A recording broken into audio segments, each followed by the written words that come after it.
예측 기계.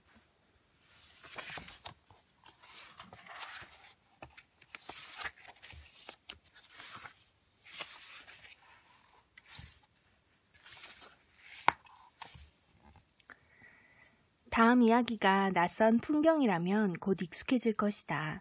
아이가 자기 방에서 혼자 숙제를 하고 있다. 질문이 들린다. 델라웨어의 주도는? 부모는 생각한다. 볼티모어? 아닌 것 같은데. 월밍턴도 아니고. 하지만 생각이 끝나기도 전에 알렉사가 정답을 알려준다. 델라웨어의 주도는 도버입니다. 알렉사는 아마존의 인공지능, 즉 AI인데 자연어를 해석해 번개 같은 속도로 질문에 답한다. 알렉사는 부모를 대신하는 아이 눈에는 모르는 것이 없는 정보원이다. 인공지능은 도처에 있다. 인공지능은 우리의 전화기, 자동차, 쇼핑, 중매, 병원, 은행, 모든 매체에 있다. 그래서인지 기업의 최고 경영자와 부사장과 관리자, 팀장, 창업자, 투자자, 스포츠 감독, 정책 입안자들이 너도 나도 앞다투어 인공지능을 배우려 한다. 그들은 인공지능이 그들의 사업을 밑바닥부터 바꾸고 있다는 사실을 몸으로 느낀다. 우리 세 사람은 남들보다 특히 유리한 입장에서 인공지능의 발전 과정을 지켜보았다. 우리는 최근에 등장한 놀라운 기술 혁신을 연구하고 성과를 낸 경제학자들이다. 몇 해에 걸친 연구를 통해 우리는 이 분야에서 과대 포장된 부분을 걷어내고 결정권자에게 기술이 갖는 의미를 집중적으로 분석하는 법을 알게 됐다. 우리가 세운 크리에이티브 디스트럭션 랩은 과학을 기반으로 하는 스타트업의 성공 확률을 높이기 위한 초기 단계의 프로그램이다. 당초 CDL은 모든 스타트업의 문호를 개방했지만 2015년에 우리가 가장 주목한 벤처 사업은 대부분 인공지능을 활용하는 기업들이었다.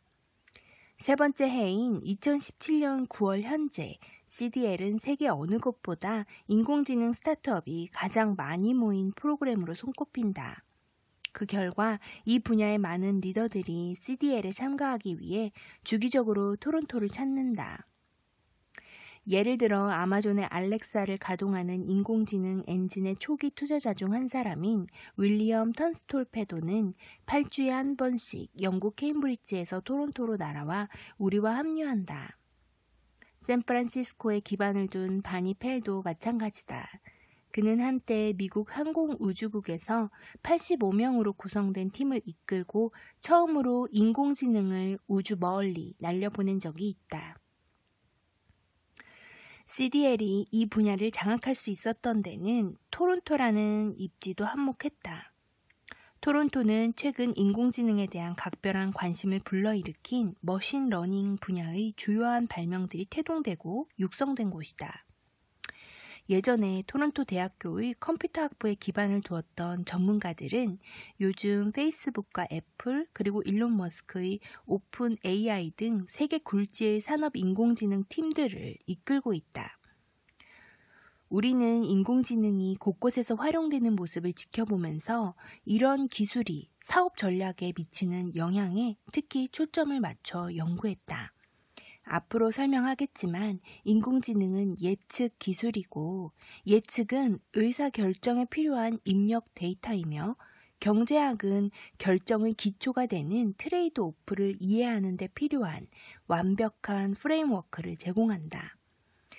그래서 우리는 몇 가지 계획도 짜고 어느 정도 운의 힘도 빌려 정확한 타이밍에 정확한 장소에서 기술 전문가와 사업가들을 이어줄 수 있었다. 그 결과가 바로 이 책이다. 이 책에는 우리가 처음으로 알아낸 중요한 통찰이 제시되어 있다. 즉, 인공지능이라는 새로운 물결이 가져다 준 것은 지능이 아니라 지능의 중요한 요소인 예측이다.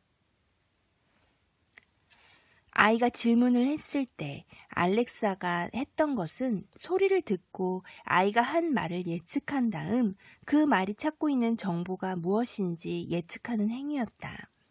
사실 알렉사는 델라웨어의 주도를 알지 못한다. 그러나 알렉사는 사람들이 그런 질문을 할 때 그들이 특정한 대답, 즉 도벌을 찾는다는 사실을 예측할 줄 안다. 우리를 찾아온 모든 스타트업들은 좀 더 정확한 예측이 가져다주는 혜택을 이용하기 위해 우리 연구소의 문을 두드렸다. 딥지노믹스는 DNA가 바뀔 때 세포 안에서 일어나는 일을 예측함으로써 의료 관행을 개선한다. 치즐은 증거 자료에서 편집할 부분을 예측함으로써 법률 업무의 관행을 개선한다. 발리데어는 수입 원유에 함유된 수분 함량을 예측함으로써 원유 거래의 효율성을 개선한다. 인공지능의 이런 응용 사례는 가까운 장래에 대부분의 기업들이 하게 될 일의 축소판이다. 인공지능이 당신에게 어떤 의미를 갖는지 금방 와닿지 않는다면 우리가 인공지능의 영향력을 설명해 줄 수 있다. 컨볼루션 신경망을 설계한 경험이 없거나 베이즈 통계학을 몰라도 이 분야에서 의미 있는 기술적 진전을 이뤄낼 수 있다. 우리는 기업가에게 경영과 의사결정에 미치는 인공지능의 영향을 설명한다. 학생이나 갓 졸업한 사람들에게 우리는 좀 더 나은 일자리를 구하고 앞으로의 경력을 발전시키는 문제에 대해 좀 더 체계적인 사고의 틀을 제시한다. 우리는 금융 분석가나 벤처 자본가에게 투자 포인트를 개발할 수 있는 구조를 제시한다. 정책 입안자에게 우리는 인공지능이 사회를 어떻게 변화시킬지, 또 그런 변화를 정책적으로 어떻게 좋은 방향으로 유도할지에 대한 가이드라인을 제시한다. 경제학은 불확실성, 그리고 불확실성이 의사결정에 어떤 의미를 갖는지 이해할 수 있는 확실한 기반을 제공한다. 예측이 정확해지면 불확실성이 줄어들기 때문에 경제학을 이용하면 사업상의 의사결정에 인공지능이 어떤 의미를 갖는지 알 수 있다. 이것은 차례로 어떤 인공지능 툴이 기업의 워크플로에 대한 가장 높은 투자 수익을 가져다 줄지 예측하게 해준다. 그렇게 되면 새로운 사업 전략을 세우는 데 필요한 틀을 짤 수 있다. 예를 들면 비용이 적게 드는 예측을 근거로 새로운 경제 현실을 활용해 사업의 규모와 범위를 어떻게 조정할지 생각해 볼 수 있다. 마지막으로 우리는 직업에서 경제력을 집중시키는 기업의 선택에서, 프라이버시에서, 지정학 등에서 인공지능과 관련해 일어나는 주요 트레이드오프를 설명할 것이다. 당신의 사업에는 어떤 예측이 중요한가? 인공지능의 진보는 신뢰할 만한 예측을 어떻게 바꿔가는가? 퍼스널 컴퓨터와 인터넷의 등장으로 일자리 구도가 재편된 것처럼 당신이 속한 산업 분야는 예측 기술의 진보에 대응해 어떤 식으로 일자리를 재편하게 될까? 인공지능은 새롭고 여전히 이해가 부족한 분야이지만 예측 비용의 하락이 미치는 영향을 평가하기 위한 경제적 툴킷은 아주 견고하다. 우리가 사용하는 사례들도 언젠가는 구식이 되겠지만 이 책에 실린 프레임워크는 그렇지 않을 것이다. 기술이 향상되고 예측이 좀 더 정확해지고 복잡해지면서 통찰은 계속 적용될 것이다. 이 책은 인공지능 경제에서 성공하기 위한 레시피가 아니다. 오히려 우리는 트레이드 오프를 강조한다. 데이터가 많다는 것은 프라이버시가 줄어든다는 것이 뜻이다. 속도가 빠르다는 것은 정확도가 떨어진다는 뜻이다. 자동화된다는 것은 통제가 줄어든다는 뜻이다. 우리는 당신의 사업에 최고의 전략을 처방하지 않는다. 그것은 당신이 할 일이다. 당신의 회사, 당신의 경력, 당신의 국가의 가장 좋은 전략은 당신이 모든 트레이드오프의 각 방면에서 어떤 식으로 비중을 배분하느냐에 달려있다. 이 책은 가장 좋은 결정을 내릴 수 있도록 핵심 트레이드오프를 찾아내고 유분리를 따질 수 있는 방법론적 구조를 제시한다. 물론 우리의 프레임워크를 사용해도 상황은 빠르게 변할 것이다. 충분한 정보가 없는 상태에서 결정을 내려야 할 때가 있겠지만 그래도 그렇게 하는 것이 아무 일도 하지 않는 것보다는 좋다.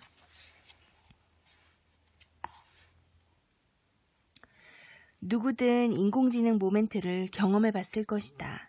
혹시 그렇지 않은 사람이 있다 해도 곧 경험하게 될 것이다. 우리의 삶을 바꾸는 새로운 기술에 대한 이야기는 이미 차고 넘친다. 신기술을 반기고 미래에 대한 기대에 부푼 사람이 있는가 하면 좋았던 시절이 끝났다고 한탄하며 신기술을 두려워하는 테크노포브도 있다. 하지만 대부분의 사람들은 하루가 멀다 하고 들려오는 첨단 기술 소식에 이미 익숙해져 무섭게 변하는 세상에서 손해를 입지 않는 유일한 방법은 같이 변하는 것일 뿐이라고 자조한다. 그리고 인공지능 모멘트를 경험하게 된다. 그리고 이번 기술은 좀 다르다고 생각한다. 어떤 컴퓨터 과학자들은 2012년에 인공지능 모멘트를 경험했다. 이미지 대상 인식 대회인 이미지넷 챌린지에서 토론토 대학교의 학생으로 구성된 팀이 우승했는데 그들이 보여준 생소한 딥러닝 기법은 많은 사람들에게 깊은 인상을 심어주어 다음 해에는 결승에 오른 거의 모든 팀들이 그 기법을 사용할 정도였다. 대상 인식은 단순한 게임 이상의 의미를 가지고 있었다. 그것은 기계가 볼 수 있도록 해준 기법이었다. 일부 첨단 기술 회사의 최고 경영자들은 구글이 2014년 1월에 영국에 본사를 둔 딥마인드를 6억 달러가 넘는 금액에 인수했다는 헤드라인을 읽었을 때 인공지능 모멘트를 경험했다. 그때까지 이 스타트업은 사실 그런 매입가가 어울리지 않을 정도로 초라한 수익을 내고 있었지만 그들의 인공지능만큼은 다른 인공지능에서 찾아볼 수 없는 놀라운 성능을 갖고 있었다. 특별한 프로그램도 없이 그들의 인공지능은 아타리의 비디오 게임을 하면서 혼자의 힘으로 초인적인 능력을 학습할 수 있다는 사실을 입증했다. 그 이후 보통 사람들은 저명한 물리학자 스티븐 호킹이 한 말을 듣는 순간 인공지능 모멘트를 경험했다. 문명이 제공해야 할 것은 인간의 지능이라는 제품이다. 인공지능을 만들어낼 수 있다면 인류 역사의 가장 큰 사건이 될 것이다. 그런가 하면 고속도로에서 달리는 테슬라의 운전대에서 손을 떼고 처음으로 오토파일럿 인공지능을 이용해 운행한 순간 인공지능 모멘트를 경험한 사람도 있다. 중국 정부는 딥마인드의 인공지능 알파고가 한국의 바둑 9단 이세돌을 꺾은 다음 세계 챔피언 커제까지 물리치는 것을 목격했을 때 인공지능 모멘트를 경험했다. 뉴욕타임즈는 이 대국을 가리켜 중국의 스푸트니크 모멘트라는 표현을 썼다. 소련이 스푸트니크를 발사하는 모습에 충격을 받은 미국이 과학에 대대적인 투자를 한 것처럼 중국은 이 사건에 자극받아 2030년까지 인공지능 분야를 장악한다는 전략을 세우고 그에 합당한 재정적 투자를 하는 식으로 대응했다. 우리 자신도 인공지능 모멘트를 겪었다. 최신의 머신러닝 기술을 사용하는 초기 단계의 인공지능 회사들이 하나 둘 CDL의 문을 두드리다 2012년에 갑자기 폭발적으로 우리 프로그램을 신청한 것이다. 이런 그들의 움직임은 신약 개발과 고객 서비스와 제조업, 유통업, 의료 장비 분야 등으로 확대되었다. 인공지능 기술은 강력하면서도 용도가 다양했고 광범위한 분야에 응용되어 의미 있는 가치를 창출했다. 우리는 인공지능 기술이 갖는 경제적 의미를 파악하기 시작했다. 우리는 인공지능이 다른 기술과 마찬가지로 결국 경제학의 문제일 수밖에 없다는 것을 깨달았다. 간단히 말해 굉장한 기술이었다. 인공지능이 처음 등장했을 당시 저명한 벤처 투자가 스티브 저비스는 놀라움을 감추지 않았다. 5년 뒤에 경험하게 될 제품이 아무리 마법처럼 보여도 그것들은 모두 이들 알고리즘의 솜씨일 것이다. 인공지능의 마법이라는 특징을 부여한 저비슨의 정의는 2001년 스페이스 오디세이와 스타워즈와 블레이드 러너, 그리고 최근의 허와 트랜센더스와 엑스 마키나 같은 영화들이 설정한 인공지능의 대중적 설화로 다시 한번 색다른 반향을 일으켰다. 우리는 인공지능의 솜씨를 마법으로 규정한 저비슨의 말의 의미를 이해하고 또 그에 공감한다. 경제학자로서 우리가 할 일은 마법처럼 보이는 아이디어를 단순 명료하고 실용적인 도구로 바꾸는 것이다. 경제학자들은 보통 사람들과 조금 다른 방식으로 세상을 바라본다. 우리는 매사를 수요와 공급, 생산과 소비, 가격과 비용 같은 힘에 지배하는 프레임워크를 통해 본다. 경제학자들마다 의견이 엇갈리기도 하지만 그럴 때에도 우리는 이 공통의 프레임워크 속에서 의견을 달리한다. 우리는 가설과 해석을 놓고 언쟁을 벌이지만 가격을 정할 때 희소성과 경쟁의 역할 같은 근본적인 개념에 대해서는 다투지 않는다. 세상을 이런 식으로 바라보기 때문에 우리 경제학자들만이 가질 수 있는 유리한 입지가 있다. 우리의 관점은 너무 무미건조해서 저녁 파티에서는 인기가 없지만 사업상의 결정을 하는 데 유익한 확실한 근거를 제시한다는 좋은 점도 있다. 기본 개념으로 시작하자. 바로 가격이다. 가격이 내려가면 더 많이 이용한다. 아주 간단한 경제 원리다. 그리고 그것이 바로 지금 인공지능에서 벌어지는 일이다. 인공지능은 어디에나 있다. 휴대폰 애플리케이션에도 들어있어 전력망을 최적화하고 펀드 매니저를 대신한다. 머지않아 인공지능은 운전도 대신하고 소포도 배달해 줄 것이다. 경제학자가 잘하는 것 한 가지가 있다면 과장을 하지 않는다는 점이다. 다른 사람들이 경천동지할 혁신이라고 호들갑을 떠는 곳에서 우리는 단순한 가격 하락을 본다. 하지만 그것이 전부는 아니다. 인공지능이 조직에 어떤 식으로 영향을 미치는지 이해하려면 어떤 가격이 바뀌었고 그런 가격 변화가 어떻게 경제 전반으로 확산되는지 곰곰이 살펴야 한다. 그래야 조치를 취할 수 있다. 경제사를 보더라도 중요한 혁신의 영향은 전혀 예기치 않았던 엉뚱한 곳에서 감지되는 경우가 많았다. 1995년 상업용 인터넷도 그랬다. 우리들이 사인펠드에 빠져 있을 때 마이크로소프트는 첫 번째 멀티태스킹 운영 체계인 윈도우 95를 출시했다. 같은 해 미국 정부는 인터넷으로 상용 트래픽을 나르는 것에 대한 마지막 규제를 없앴고 웹브라우저를 처음 개발한 넷스케이프는 상용 인터넷 관련 기업으로서는 첫 번째 기업 공개를 단행해 단순한 기술적 호기심의 대상이었던 인터넷의 물결을 경제 전반을 휩쓰는 상업적 해일로 바꿔 놓았다. 넷스케이프는 영업으로는 별다른 이익을 만들지 못했지만 기업 공개로 30억 달러가 넘는 자금을 조달했다. 당시 신조어로 수익 이전 기업이어도 스타트업이라면 벤처 자본가들은 보통 100만 달러 단위로 평가했다. MBA를 갓딴 사람들도 앞날이 보장되는 전통 직업을 외면하고 인터넷에 장래를 걸었다. 인터넷의 영향이 산업 전반과 가치사슬 위아래로 빠르게 확산되면서 첨단 기술 옹호자들은 인터넷을 신기술이라고 하지 않고 신경제라고 부르기 시작했다. 인터넷은 기술의 영역을 넘어 기본적인 차원에서 인간의 활동에 스며들었다. 정치가와 기업 임원과 투자자, 사업가, 주요 언론사들도 신경제라는 용어를 사용하기 시작했고 얼마 안 가 모든 사람들이 신경제를 입에 올렸다. 경제학자들만 예외였다.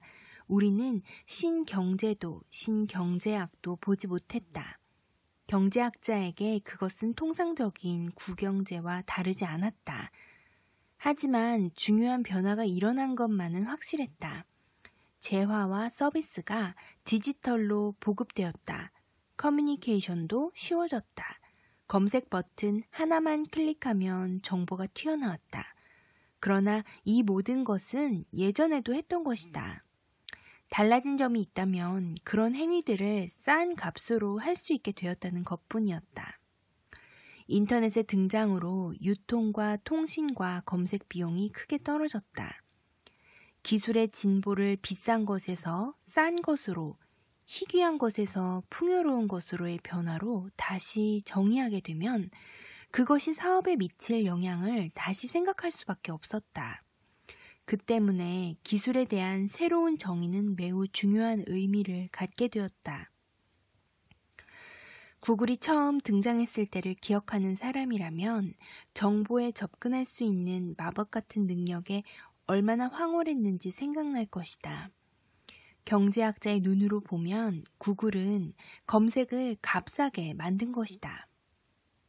검색 비용이 크게 떨어지자 전화번호부나 여행사나 구인구직 광고 등으로 검색 기능을 제공해 돈을 벌던 회사들은 위기감을 느꼈다. 동시에 자가 출판 작가나 희귀한 물건을 파는 상인이나 직접 영화를 만드는 개인처럼 정해진 고객들이 찾는 회사들은 물 만난 고기처럼 활기를 찾았다.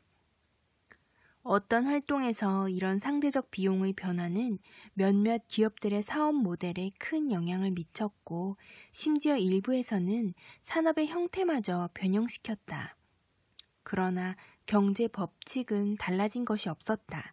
우리 경제학자들은 여전히 모든 것을 수요와 공급의 관점에서 이해하고 기존의 경제 원칙을 사용해 전략을 세우고 정책을 제시하고 미래를 예상했다. 기본적인 상품의 가격이 급격히 하락하면 세상이 통째로 바뀔 수 있다. 불빛을 보자.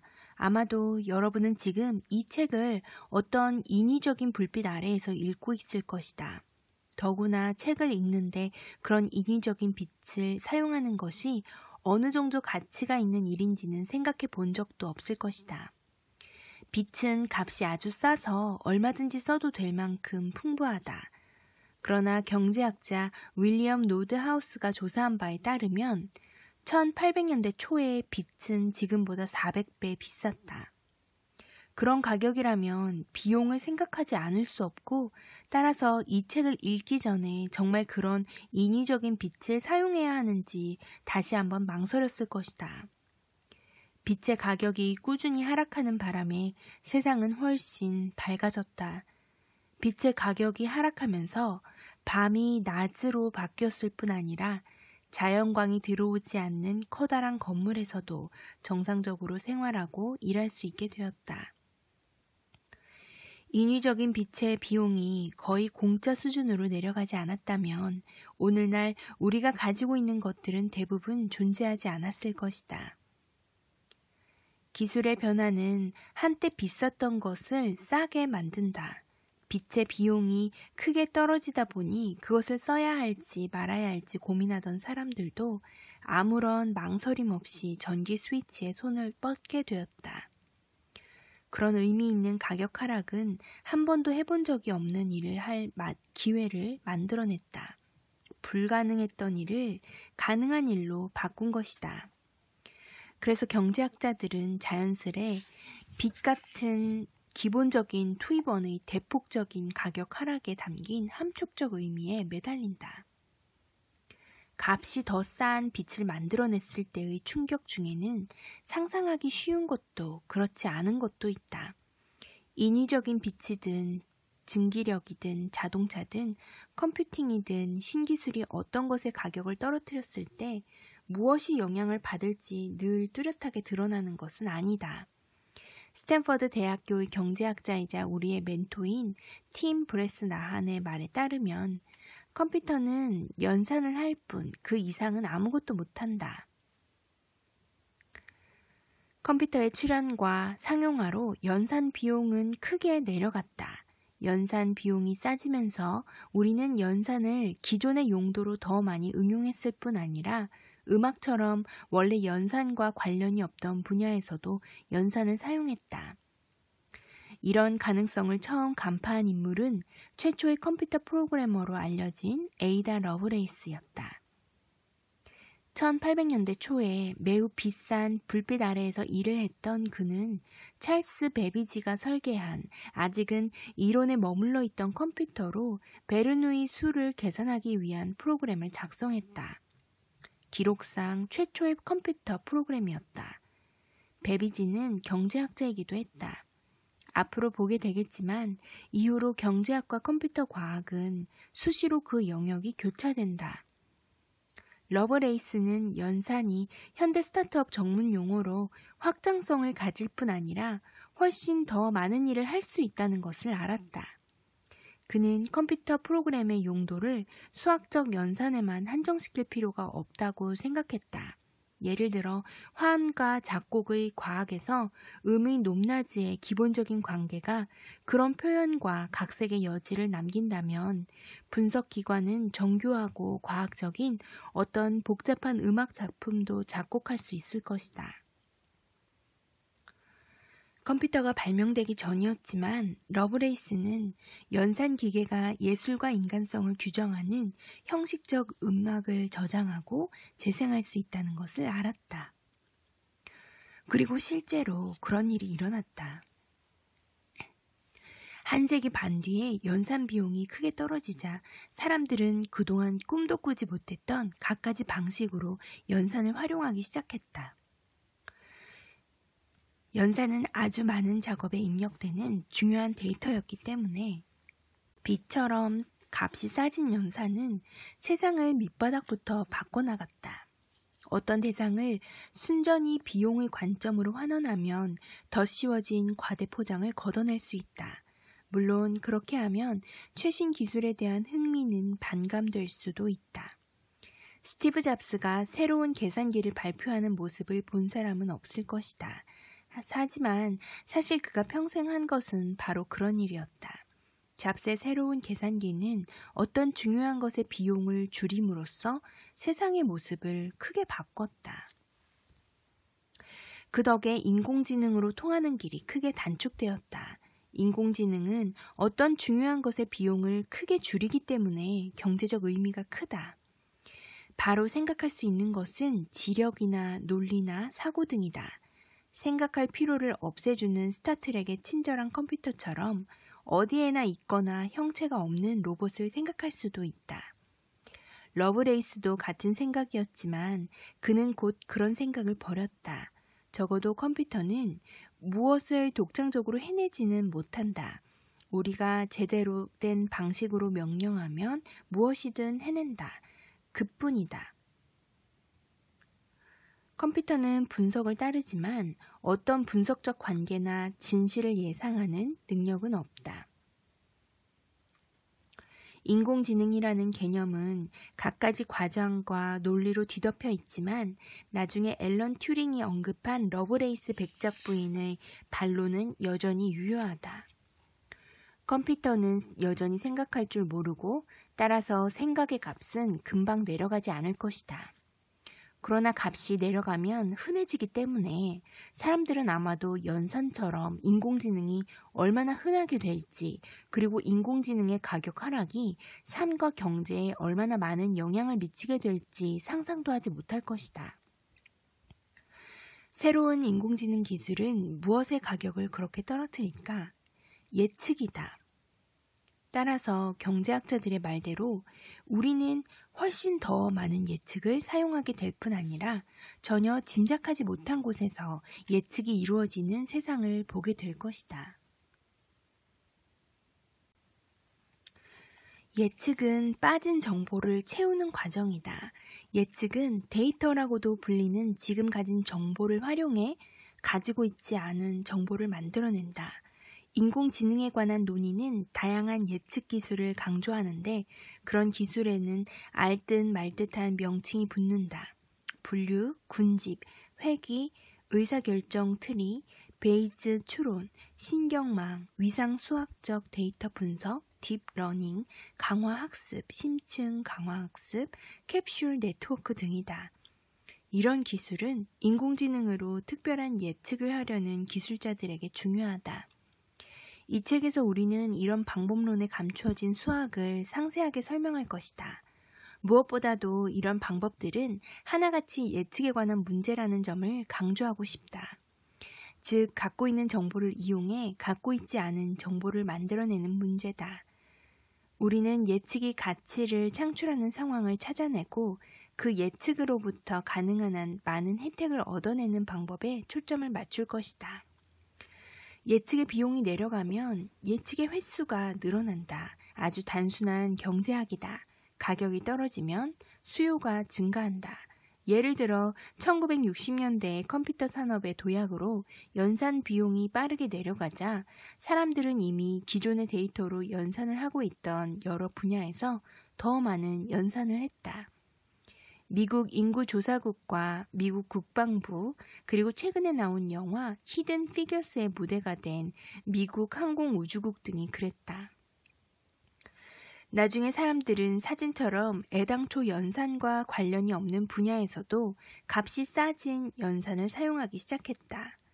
원래 사진은 화학의 영역이었지만 연산 비용이 크게 떨어지면서 연산 기반의 솔루션, 즉 디지털 카메라로 옮겨갔다. 디지털 이미지는 0과 1의 조합으로 연산을 이용해 눈으로 볼 수 있는 재조립한 이미지다. 예측도 마찬가지다. 예측은 재고 관리나 수요 예측 같은 기존의 업무에 활용된다. 무엇보다도 예측의 비용이 계속 내려가기 때문에 원래 예측의 영역이 아니었던 곳에서도 예측이 활용된다는 점이 중요하다. 인터그레이트 AI의 캐스린 하우는 어떤 문제를 예측 문제로 재구성하는 능력을 인공지능 통찰력이라고 부른다. 그리고 요즘 웬만한 엔지니어들은 대부분 인공지능 통찰력을 갖추고 있다. 예를 들어 차량도 예측의 영역으로 진입했다. 지난 20년 동안 자율주행 차량은 엄격하게 통제된 환경에서만 움직였다. 그런 차량은 공장이나 창고 등 세부 평면도가 확보된 장소에서만 운용되었다. 그런 평면도가 있어야 기본적인 if then 논리 지능으로 조종되는 로봇을 설계할 수 있었다. 그래서 앞에 사람이 지나가면 자동차는 멈춰섰고 진열대가 비어 있으면 다음 진열대로 이동했다. 그러나 일반적인 시내 도로에서는 이런 차량을 사용할 수 없었다. 일어날 수 있는 일이 너무 많았고 if가 너무 많아 코드화할 수 없기 때문이었다. 자율주행 차량이 엄격하게 통제되어 예측이 가능한 환경이 아닌 다른 곳에서도 기능을 발휘할 수 있게 된 것은 엔지니어들이 운행을 예측 문제로 재구성하게 된 이유였다. 엔지니어들은 기계의 어떤 환경에서 어떤 일을 하라고 말하는 대신 한 가지 예측, 즉 인간이라면 어떻게 할까에만 초점을 맞출 수 있다는 사실을 알아냈다. 이제 기업들은 시내와 고속도로 등 통제되지 않은 환경에서도 자율 운행이 가능하도록 기계를 훈련시키는데 수십억 달러를 쏟아붓는다. 인간이 운전대를 잡은 차에 인공지능이 같이 앉아있다고 생각해보자. 인간은 도로를 주행하면서 환경에 관한 데이터를 눈과 귀로 받아 두뇌로 보내 데이터를 처리한 다음 그에 대한 반응으로 직진하거나 회전하고 브레이크나 액셀러레이터를 밟는다. 엔지니어들은 자동차에 카메라나 레이더나 레이저 등 센서를 장착해 인공지능에게 눈과 귀를 달아준다. 그래서 인공지능은 인간이 운전하는 동안 보내주는 데이터를 꼼꼼히 살피는 동시에 운전자의 행동을 유심히 관찰한다. 어떤 환경 데이터가 들어올 때 인간은 우회전을 하고 브레이크를 밟고 액셀러레이터를 밟는가? 인간의 행동을 유심히 많이 관찰할수록 인공지능은 들어오는 데이터를 바탕으로 운전자가 다음에 취할 행동을 더 잘 예측하게 된다. 인공지능은 운전자가 주어진 도로의 특정한 조건에서 어떻게 행동할지 예측해 운전하는 법을 배운다. 결정적으로 예측 같은 입력 데이터의 비용이 내려갈 때 가치가 올라가는 것들이 있다. 경제학자들은 이를 보완제라고 부른다. 커피값이 내려갈 때 설탕과 크림의 가치가 올라가는 것처럼 자율주행 차량에서 예측 비용이 내려가면 환경 데이터를 포착하는 센서의 가치가 올라간다. 2017년에 인텔은 이스라엘의 스타트업 모빌아이를 인수하는데 150억 달러가 넘는 거액을 지불했다. 모빌아이의 자동차가 정지 신호나 보행인, 차로나 도로 표시 등을 정확히 볼 수 있는 데이터 수집 기술이 있었기 때문이었다. 예측의 값이 싸지고 예측이 더 많아지고 예측에 대한 보완제도 더 많아진다.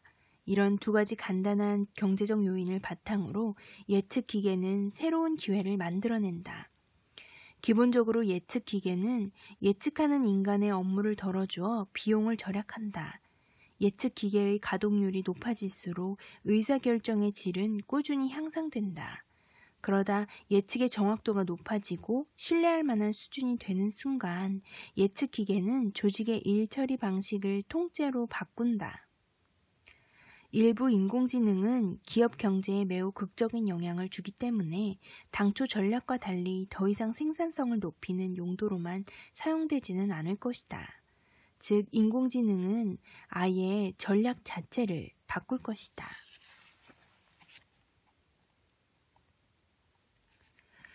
우리가 기업 임원들로부터 가장 많이 받는 질문은 이것이다. 인공지능이 우리의 사업에 어떤 영향을 줍니까? 우리는 이런 질문에 답하기 위해 사고실험을 활용한다. 이제는 웬만한 사람들도 익숙한 솜씨로 아마존에서 쇼핑한다. 그들은 아마존 웹사이트에 들어가 물건을 고르고 장바구니에 담고 금액을 지불한다. 그러면 아마존은 주문받은 물품을 배송한다. 현재의 아마존 사업 모델은 쇼핑 후 배송 방식이다. 고객이 쇼핑하는 동안 아마존의 인공지능은 고객이 구입할 것 같은 품목을 예측해 고객에게 권한다. 인공지능에게 딱 맞는 업무다. 그러나 아직은 솜씨가 아주 서툴다. 인공지능은 고객이 살만한 것 중 약 5%만 정확히 예측한다. 실제로 우리는 인공지능이 추천하는 제품 약 20개 중에 1개 정도를 구입한다. 등록된 아이템이 수백만 종이라는 점을 감안하면 사실 이 정도도 아주 괜찮은 편이다. 아마존 인공지능이 고객에 관한 정보를 더 많이 수집하고 그 데이터를 사용해 예측 능력을 향상시킨다고 생각해보자. 스피커의 볼륨 손잡이를 올리듯 인공지능의 예측 정확도를 올리는 것이다. 볼륨 손잡이를 돌릴 때처럼 어느 지점에서 인공지능의 예측 정확도가 임계치를 초과하는 순간 아마존은 아예 사업 모델 자체를 바꾼다. 예측이 아주 정확해지면 아마존은 사람들이 상품을 주문할 때까지 기다리지 않는다. 그들은 고객이 원할 것이라고 예측한 상품을 배송해 더 많은 이윤을 올린다. 고객은 다른 사이트를 기웃거릴 필요가 없다. 아마존은 고객이 원하는 품목을 갖추고 있다는 사실만으로 다른 품목까지 사게 만든다. 아마존의 지갑 점유율은 더 높아진다. 아마존이야 당연히 신나는 일이지만 이것은 소비자에게도 득이 된다. 아마존은 고객이 쇼핑하기도 전에 배송한다. 제대로만 되면 이 모델은 아예 쇼핑이라는 번거로운 절차를 없앤다. 예측 다이얼을 올리면 아마존의 사업 모델은 쇼핑 후 배송에서 배송 후 쇼핑으로 바뀐다. 물론 쇼핑하는 사람들은 원하지 않은 품목을 모두 반송하는 번거로운 절차를 반기지 않을 것이다. 그래서 아마존은 제품 반송에 필요한 인프라를 투자를 한다. 가령 일주일에 한 번씩 배송된 물건을 도로 가져가는 수거 트럭을 운영해 고객이 원하지 않은 품목을 편리하게 수집하는 식이다. 괜찮은 모델 같은데 왜 아마존은 진작 이런 방식을 채택하지 않았을까? 현재로는 반송 제품을 수거하고 처리하는 비용이 수익의 증가분보다 더 많기 때문일 것이다. 예를 들어 아마존이 지금 이런 방식을 쓴다면 사람들은 아마존이 배송한 품목의 95%를 반송할 것이다. 그렇게 되면 고객도 성가시고 아마존도 돈이 많이 든다. 아마존이 새 모델을 채택하기에는 아직 예측의 문제가 많다. 그렇다면 아마존이 어느 지점에서 이윤을 낼 것이라고 예상하고 그래서 실제로 이윤을 낼 수 있을 만큼 예측의 정확도가 좋아지기 전에 아마존이 새로운 전략을 택하는 시나리오를 생각해 볼 수 있다. 아마존이 인공지능을 더 일찍 출시한다면 그들은 더 많은 데이터를 더 일찍 확보하고 그래서 성능이 더 빨리 향상될 것이다. 일찍 시작할수록 경쟁자들을 물리치기 쉽다는 것을 아마존은 알고 있다. 예측이 정확해지면 고객이 늘어나고 고객이 늘어나면 인공지능을 훈련시킬 데이터가 많아지고 데이터가 많아지면 예측이 더 정확해지는 선순환 고리가 만들어진다. 너무 일찍 채택하면 비용이 많이 들지만 너무 늦게 채택하면 땅을 치고 후회할 일이 생긴다. 의심이 많은 사람들은 아마존이 2013년에 예측 비용 배송 특허를 얻었다는 사실에 놀랄지도 모르지만 아마존이 정말로 예측 배송을 할 것인지 또는 해야 하는지는 우리의 관심사가 아니다. 그보다 중요한 것은 예측 다이얼을 돌리는 행위가 전략에 중요한 영향을 미친다는 사실이다. 예를 들어 예측 배송은 아마존의 사업 모델을 쇼핑 후 배송에서 배송 후 쇼핑으로 바꾸고 수거 트럭 등 제품 반송 서비스를 개시하는 쪽으로 수직 통합할 인센티브를 창출해 투자의 시점을 앞당긴다. 이 모든 것은 순전히 예측 기계의 다이얼을 올린 덕분이다.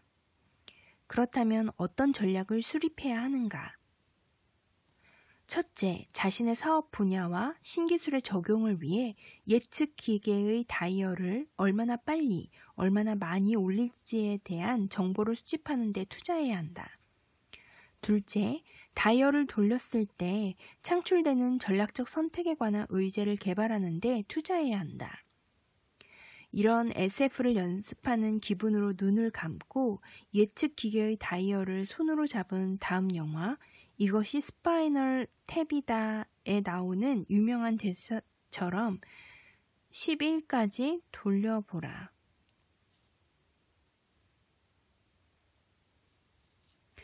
조직에서 예측 기계가 갖는 전략적 의미가 분명해지기 전에 우선 기초를 닦아놓아야 한다.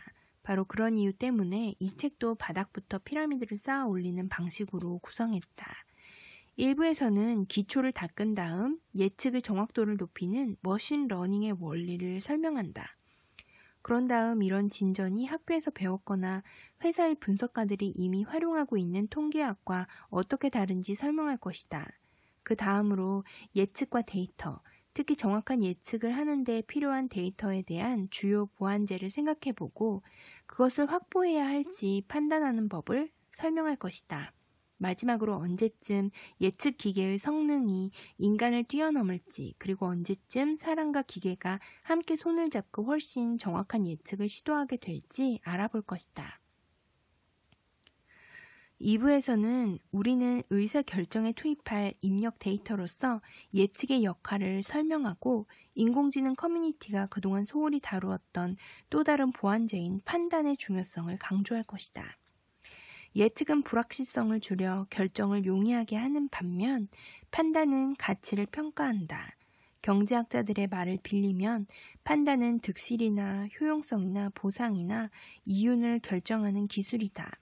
예측 기계에 담긴 가장 중요한 함의는 그것이 판단의 가치를 증가시킨다는 점이다. 3부는 실용성에 초점을 맞춘다.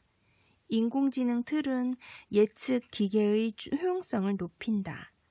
그리고 인공지능 툴은 특정 과제를 수행하도록 설계된 예측 기계의 실질적인 도구다.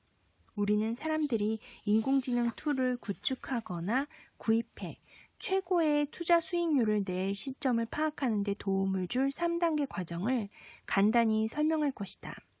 그런 툴이 기존의 워크플로우에 아주 잘 들어맞을 때도 있지만 또 어떤 때는 아예 워크플로우를 전부 다시 설계하도록 유도하기도 한다.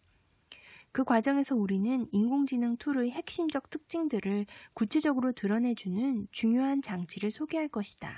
바로 인공지능 캔버스다. 4부에선 전략에 눈을 돌릴 것이다. 우리의 아마존 사고 실험에서 설명한 대로 어떤 인공지능은 주어진 과제의 경제에 미치는 영향이 아주 크기 때문에 사업이나 산업 자체의 지형을 바꾸기도 한다. 그럴 때 인공지능은 조직이 수립한 전략의 초석이 된다. 전략에 영향을 주는 인공지능에 관심을 갖는 사람은 원래 제품 관리자나 운영 기술자이지만 나중에는 고위 경영진까지 각별한 관심을 기울이게 된다. 어떤 툴이 언제 그런 강력한 영향력을 발휘할지는 미리 알기 어렵다. 구글의 검색 툴이 미디어 산업의 지형을 통째로 바꾸면서 지구상에서 가장 가치가 높은 기업의 기반이 되리라고 누가 예측이나 했겠는가? 인공지능은 기회이기도 하지만 미리 조치를 취하지 않을 경우 시스템 차원의 리스크를 만들어 사업에 타격을 입힐지 모른다. 사람들은 보통 인간성의 문제와 관련된 인공지능의 리스크에만 초점을 맞출 뿐 조직에 끼치는 리스크에는 별다른 주의를 기울이지 않는다. 하지만 인간이 만든 데이터로 훈련을 받은 예측 기계 중에는 위험한 편견과 스테레오타입을 학습한 경우가 있다. 5부에서 우리는 우리 경제학자들의 툴킷을 사회 전반에 영향을 미치는 질문에 적용해 인공지능과 관련해 가장 흔하게 다루어지는 5가지 논의를 검토하는 것으로 이 책을 마무리할 것이다.